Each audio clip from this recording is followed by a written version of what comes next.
అందరికీ నమస్కారం అండి. బాచీరావు భక్తి స్కూల్కి వెల్కమ్ అండి.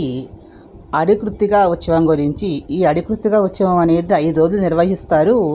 కృత్తిక నక్షత్రం రోజున ప్రారంభించినటువంటి ఈ ఉత్సవం అనేది ఇక్కడ పాలకావిడని పూలకావిడ అని చెప్పి స్వామికి సమర్పిస్తారు. సంతానం లేనటువంటి వారు ఈ వల్లి దేవసేన సమేత సుబ్రహ్మణ్య స్వామిని ఆరాధన చేసేటటువంటి ఒక సాంప్రదాయం అనేది ప్రాచీన భారతదేశంలో, దక్షిణ భారతదేశంలో ఎక్కువగా ఉంది.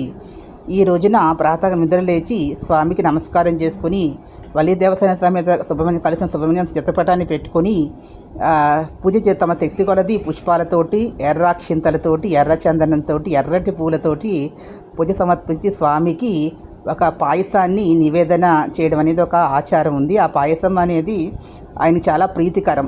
దాంతోపాటుగా ఆవు పాలతో చేసిన పాయసంతో పాటుగా అరటిపళ్ళు కూడా ఆ స్వామికి సమర్పిస్తారు. దీనివల్ల సంతాన దోషాలు తొలగిపోతాయి, ప్రమాదాల నుంచి కూడా జనాలు బయటపడతారు. వీడియో మీకు లైక్ చేసి షేర్ చేసి సబ్స్క్రైబ్ చేసిన లైక్ చేసి encourage please subscribe and thank you to all.